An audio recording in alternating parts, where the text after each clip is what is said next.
नमस्कार, आपण पाहत आहे भांडा फूड न्यूज। एका दमात भ्रष्टाचारी कोमात, सोशल मीडिया, कर्जबाजारी, गुन्हेगारी, सट्टेबाजी, चोरी, मटका, जुगार, दारू, सावकारशाही, न्यायाच्या प्रतीक्षेत प्रशासन।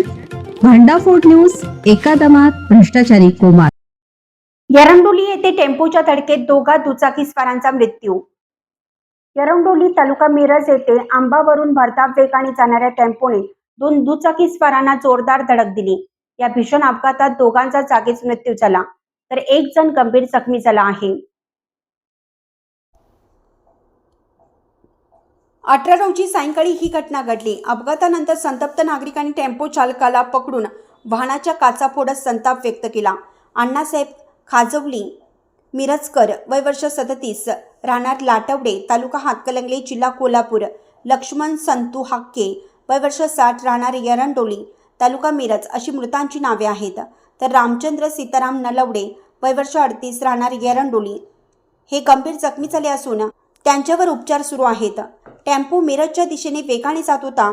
एरंडोली हद्दीत दोन दुचाकींना त्याने जोरदार धडक दिली।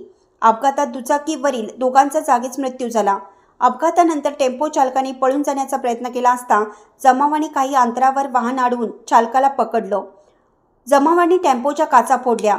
घटनेची माहिती मिळताच पोलिसांनी तातडीनं घटनास्थळी धाव घेत परिस्थिती नियंत्रणात आणली। टेम्पो चालक एरिया रुद्रय्या गणाचार्य, वय वर्ष 22, आणि त्याचा साथीदार आप्पासाहेब भास्कर नदाफ, वय वर्ष 21, दोघे राहणार हिरे पडसलगी, तालुका जमखंडी, जिल्हा बेळगाव यांना पोलिसांनी ताब्यात घेतलं आहे।